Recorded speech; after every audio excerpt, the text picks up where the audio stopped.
The United States is strongly committed to implementing the ceasefire agreement so that the hostages can return home and the people of Gaza can look toward a brighter future under new leadership. We must never forget the lives taken as a result of the brutal Hamas terrorist attack on October 7th, 2023, and the horrors endured by countless innocent people in the war that followed. Hamas cannot be allowed to play spoiler on behalf of the Palestinians any longer. Not after it started this conflict through its horrific attack and its deplorable behavior. We have seen Hamas cynically weaponize the suffering of Palestinians by using civilian infrastructure, like schools and hospitals, to store caches of weapons, house fighters, and coordinate attacks. We are concerned about reports that returned Israeli hostages were held by Hamas in UN facilities during their prolonged captivity in Gaza.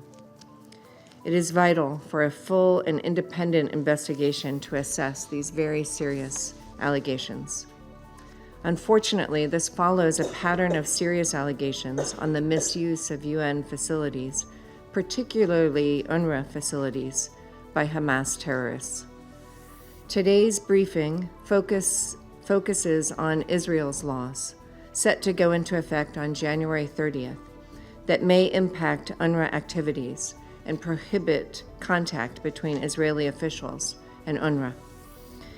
It is Israel's sovereign decision to close UNRWA's offices in Jerusalem on January 30th.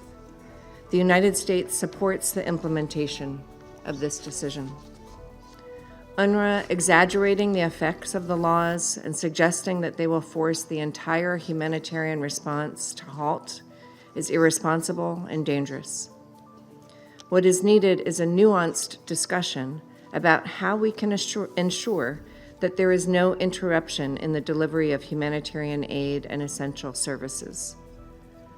UNRWA is not and never has been the only option for providing humanitarian assistance in Gaza. Many other agencies have experience and expertise to do this work and have done this work. UNRWA's work has been tainted and its credibility questioned due to the terrorist ties to Hamas that UNRWA staff had that were exposed as a result of Hamas's October 7th attack. Colleagues, now is the time to ensure that humanitarian aid reaches those in need throughout Gaza. In accordance with the ceasefire deal, the United States, Qatar, and Egypt secured.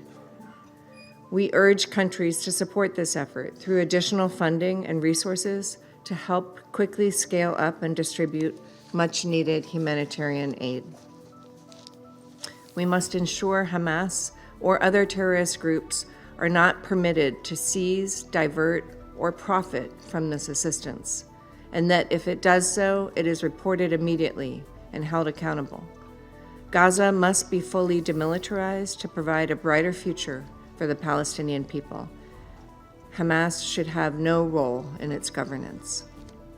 The region has suffered for too long from the nefarious influence of Iran and its terrorist proxies, who have exerted undue influence and destabilized the region for decades. As a result of the ceasefire, the countries of the Middle East have an historic opportunity to reshape their region in a way that affords its people a better path forward, where Israel is fully integrated with its neighbors under the banner of the Abraham Accords. The United States will do its part to help create that future. I thank you.